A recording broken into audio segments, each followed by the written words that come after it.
Assalamualaikum warahmatullahi wabarakatuh. Perkenalkan, nama saya Yunika Devi Pratiwi, NIM 18640017. Di sini saya akan mempresentasikan mengenai tugas akhir mata kuliah kewirausahaan, di mana di sini saya akan mempresentasikan 7 bidang usaha yang berbeda-beda. Berikut materinya ialah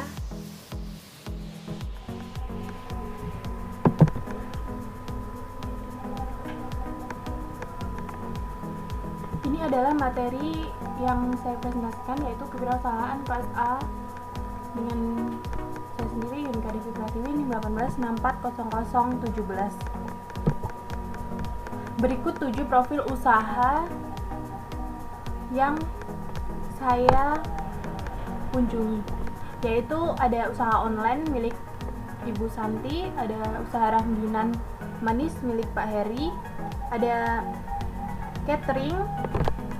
Di sini ada juga catering milik dari Nabila Sheila, dan di sini ada toko sembako milik Bapak Yudi, dan di sini ada angkringan milik Cak Jo, dan di sini ada toko dari toko pertanian milik Bapak Agus, dan di sini ada usaha salad buah milik Mbak Retna. Untuk tugas yang pertama, saya mengambil usaha rengginan manis yang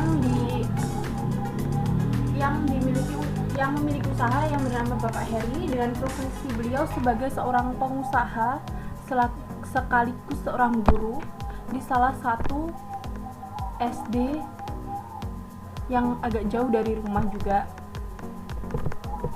Beliau mengawali usaha tersebut dengan modal awal yaitu kurang lebih sekitar 1 juta, dengan keuntungan 4 juta per hari dengan omset 5 juta. Ini setelah rangginan manis beliau sudah mulai terkenal ya, atau sudah banyak yang meminati. Sebelumnya usaha beliau berawal dari orang tua yang dulunya memiliki usaha rengginan juga, dan yang sudah turun temurun, dan beliau berniat untuk mengembangkannya lagi, terutama di daerah rumah terlebih dahulu.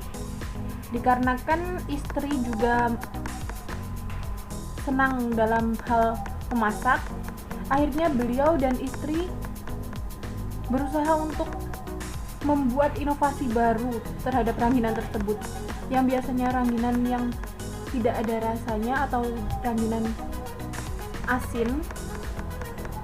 Sekarang beliau mencoba inovasi dengan rangginan manis. Pada awalnya beliau berinovasi tersebut itu masih banyak sekali mengalami kegagalan, dan beliau akhirnya terus mencoba hingga diperoleh rasa manis yang pas, dan pada saat digoreng tidak terasa pahit sama sekali. Setelah itu Pak Heri dan istri mulai memproduksi sedikit demi sedikit, lalu dititipkan di toko dekat rumah, toko sembako yang agak besar di dekat rumah.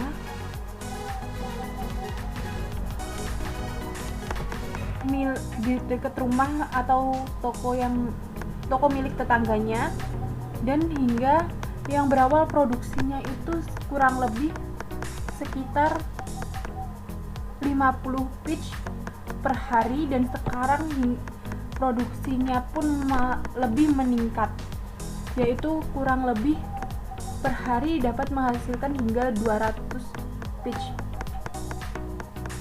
Beliau masih menggunakan, di sini produksi beliau masih menggunakan teknik manual ya. Dalam hal pengeringan, beliau masih memanfaatkan sinar matahari, dan juga pada saat penggorengan beliau masih menggunakan tungku, dan saat pengemasan pun juga masih menggunakan tenaga kerja manusia. Kendala dari usaha rengginang manis sendiri yaitu saat pencetakannya. Pada saat pencetakan, jika rengginang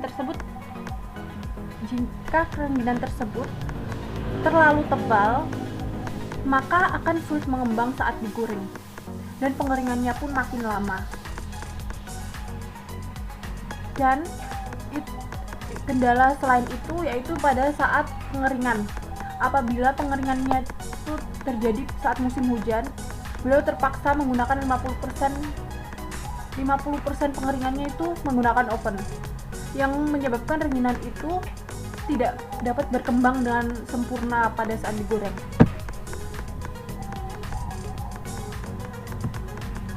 Untuk prospek kedepannya, beliau berkeinginan semoga dapat mengembangkan lagi produksinya hingga terkenal di daerah dan dapat berkembang hingga luar kota. Pada saat ini masih di dalam kota, jangkauannya masih beberapa toko di daerahnya dan di desanya dan desa tetangga, atau bisa paling satu kecamatan dulu, baru beliau inginnya lebih banyak daripada di kecamatan saja, ingin hingga satu kota melebihi kota, antar kota.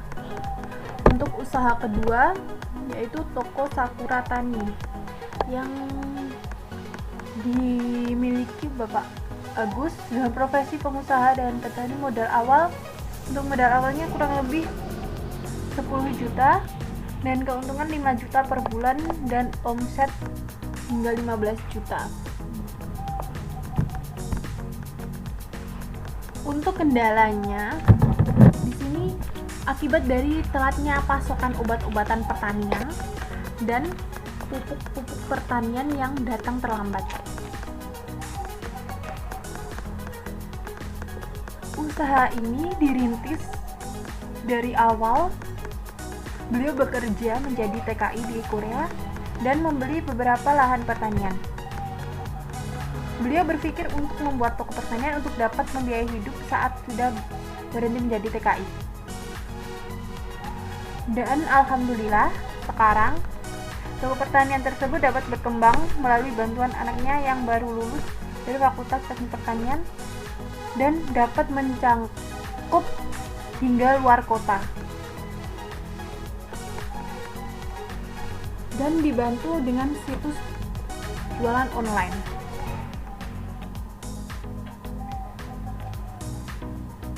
Untuk prospek kedepannya, beliau berkeinginan untuk mengembangkan toko baik secara online maupun offline.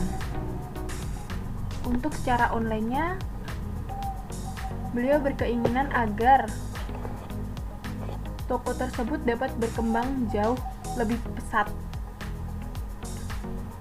dan dapat dikirimkan antar pulau maupun antar provinsi.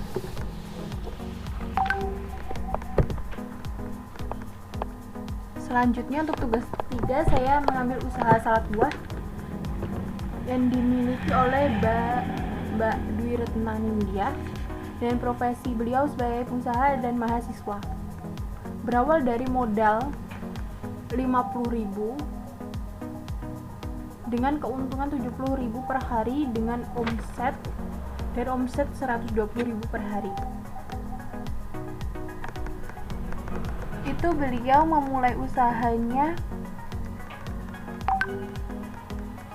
berawal dari kegemarannya akan makanan, terutama buah-buahan, serta untuk membantu ekonomi keluarga melalui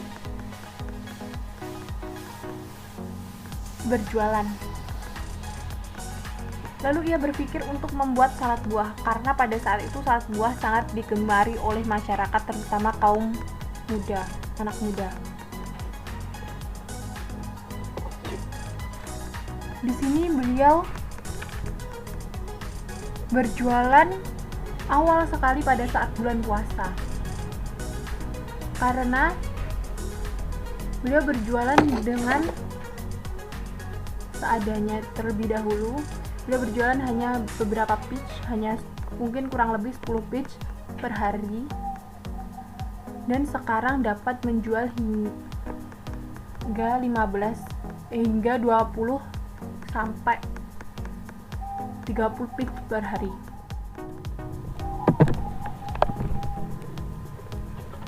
Untuk kendala dari salad buah sendiri yaitu pada saat pemilihan buah-buahan, beliau harus memilih buah-buah yang segar, dan pada saat pembuatan beliau harus memiliki takaran yang pas agar tidak mengecewakan konsumen, serta beliau harus dapat memberikan tampilan yang cantik agar dapat menarik konsumen. Untuk prospek ke depan sendiri, beliau ingin mengembangkan usahanya lebih baik lagi dan makin digemari konsumen, dan mengembangkannya melalui situs online maupun offline. Selanjutnya untuk tugas 4 sendiri, saya mengambil jualan online yang dimiliki oleh Bu Santi dengan profesi beliau yaitu ibu rumah tangga. Beliau untuk modal awalnya yaitu 1 juta untuk membeli kuota maupun peralatan-peralatan yang beliau jual. Keuntungan dari penjualan yaitu kurang lebih 200.000 per minggu dengan omset kurang lebih 1.200.000. Untuk kendalanya yaitu pada saat pengambilan barang, beliau harus berebut agar dapat memiliki barang dengan kualitas yang bagus dan agar tidak mengecewakan pelanggan yang sudah memesan maupun membeli barangnya. Beliau membuka usaha ini berawal dari kegemaran beliau pada sosial media, di mana beliau mulai membuka usaha online dikarenakan saat ini hampir semua masyarakat bergantung pada situs online. Selain kegemaran pada sosial media, beliau berjualan online untuk membantu perekonomian keluarga, di mana suami beliau hanya bekerja sebagai buruh di kantor unit desa. Untuk prospek depannya, beliau berharap agar usaha beliau makin banyak pembelinya dan makin maju lagi baik situs online maupun offline. Selanjutnya untuk tugas kelima, di sini saya mengambil usaha catering milik Bu Nabila Shila. Beliau berprofesi juga sebagai ibu rumah tangga dengan modal awal beliau yaitu 300.000 dengan keuntungan 50.000 per hari. Itu jika dalam satu pesanannya. Misal 2 panggang dalam satu pesanan itu beliau dapat memiliki keuntungan 50.000 dan omset kurang lebih 200.000. Dari usaha ini beliau memiliki kendala yaitu dalam pemilihan bahan, dan saat pemasakan itu beliau harus memilih bahan yang baik dengan kualitas baik, dan untuk pengolahnya harus tepat agar tidak mengecewakan konsumen. Usaha beliau berawal dari hobi beliau yang suka masak dan suka akan makanan. Beliau mulai membuka usaha catering ini berawal juga dari lingkungan sekitar yang awal mulanya pesan catering beliau. Sekarang catering beliau sudah mulai berkembang pesat hingga daerah-daerah sekitarnya. Selain membuka usaha catering secara rumahan, beliau juga mencoba melalui situs online yaitu Facebook untuk memperkenalkan usaha beliau. Dan sekarang alhamdulillah mulai berkembang dengan pesat. Untuk prospek kedepannya, beliau berharap usaha cateringnya makin berkembang dengan pesat dan makin digemari masyarakat. Selanjutnya untuk tugas 6, di sini saya mengambil dari usaha toko sembako milik Bapak Yudi dengan profesi beliau sebagai pengusaha, dan modal awalnya yaitu kurang lebih 20 juta. Untuk keuntungannya kurang lebih 5 juta per bulan dengan omset 25 juta. Kendala dari usaha beliau yaitu pada saat telatnya barang dari pemasok, sementara barang yang di toko itu cepat habis. Berawal dari usaha toko sembako ini berawal dari keluarga beliau yang berdagang bahan pangan atau sembako kecil-kecilan. Beliau membuka usaha ini dengan bekerja sama dengan adiknya yang juga membuka usaha yang sama, tetapi di daerah yang berbeda. Toko yang awalnya ia rintis milik orang tuanya, sekarang menjadi pesat hingga menjadi agen di salah satu desa. Dan akhirnya beliau dapat membuka usaha toko sembako ini bekerja sama dengan adiknya, walaupun berbeda daerah. Itu alhamdulillah juga sudah menjadi agen dari beberapa toko kecil. Untuk prospek kedepannya, beliau berharap agar tokonya dapat berkembang lebih pesat lagi, bahkan hingga membuka cabang di daerah lain. Selanjutnya untuk tugas 7, saya mengambil usaha angkringan milik Bapak Jo dengan profesi beliau sebagai pengusaha dan modal awal kurang lebih 2,5 juta itu untuk membeli gerobak dan alat-alat serta alat maupun bahan makanan yang akan beliau jual dan alat yang beliau gunakan. Untuk keuntungannya kurang lebih 5 juta per bulan dengan omset 3 juta per hari. Ini untuk keuntungannya ini saya ambil dari usaha beliau yang sudah berkembang. Untuk kendala dari usaha ini yaitu saat mendengar komplain dari pelanggan baik makanan maupun minuman.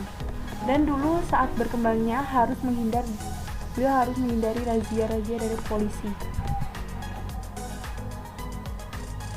Dan banyaknya angkringan-angkringan yang sudah berkembang sebelum beliau.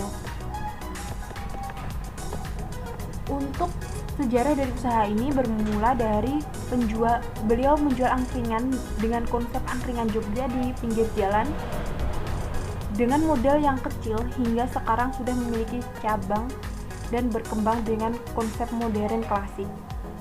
Dan alhamdulillah usaha yang dirintis dari tahun 2014 sekarang sudah berkembang dan banyak diminati kaum muda. Karena harganya yang terjangkau dan juga tempatnya yang bagus buat anak muda nongkrong. Untuk prospek kedepannya beliau berharap agar usahanya makin baik dan lebih banyak cabang lagi.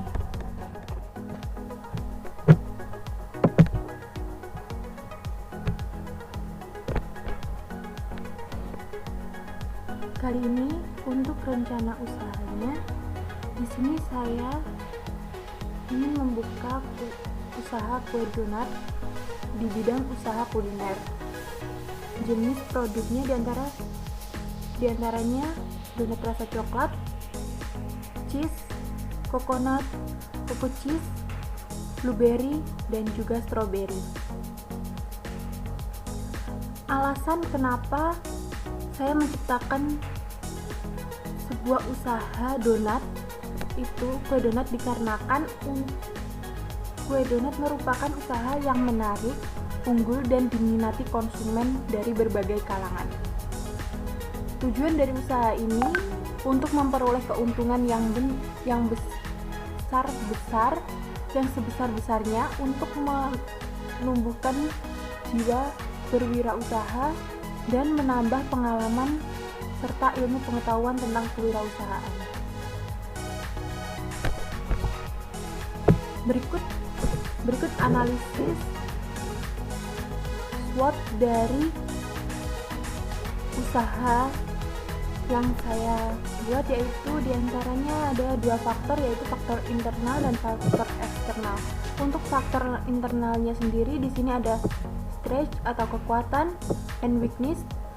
Untuk kekuatannya, harganya yang terjangkau dan tidak terlalu mahal, pelayanan yang ramah, tersedia berbagai macam varian yang dapat dipilih, serta pemasaran yang mudah. Untuk kelemahannya, yaitu banyaknya pesaing dan keuntungan yang kecil. Sedangkan untuk faktor eksternal, di sini ada opportunities atau kesempatan dan juga threat atau ancaman. Untuk kesempatannya, yaitu diantaranya banyak masyarakat yang membutuhkan camilan atau makanan kecil. Yang kedua, produk yang dapat dinikmati oleh berbagai kalangan, dan produk yang bervariasi serta berbeda. Sedangkan untuk ancamannya yaitu banyaknya pesaing yang membuka usaha kue donat. Untuk strategi pemasarannya, di sini kita menggunakan strategi pemasaran dari mulut ke mulut. Maksudnya dari mulut ke mulut ialah promosi yang merupakan promosi yang sederhana dan tidak memerlukan biaya. Cukup dengan bercerita dengan teman-teman atau keluarga untuk mempromosikan usaha kita, sehingga secara tidak langsung semua konsumen masyarakat akan mengetahui usaha kita. Dan apabila konsumen puas, maka ia akan menceritakan kepada orang lain lagi, sehingga konsumen kita akan semakin bertambah. Selanjutnya, di sini ada pengembangan pasar. Untuk pengembangan pasar, selain melakukan berbagai strategi seperti dari mulut ke mulut, kami juga mempromosikan usaha kami dengan cara menambah pasar baru untuk memperluas jangkauan yang sudah dimiliki. Dengan memperluas usaha donat ini ke daerah-daerah lain, dengan harapan usaha ini akan lebih dikenal oleh masyarakat dan juga dapat menambah pendapatan dan mengurangi tingkat pengangguran dengan mempekerjakan karyawan baru. Selanjutnya, untuk strategi pengembangan produk. Pengembangan produk dari usaha ini dapat menambahkan rasa yang mungkin tidak ada di pesaing lain. Kami juga menerima pemesanan pada acara-acara arisan, ulang tahun, pernikahan, dan juga acara lainnya. Selanjutnya, strategi dengan melalui media sosial.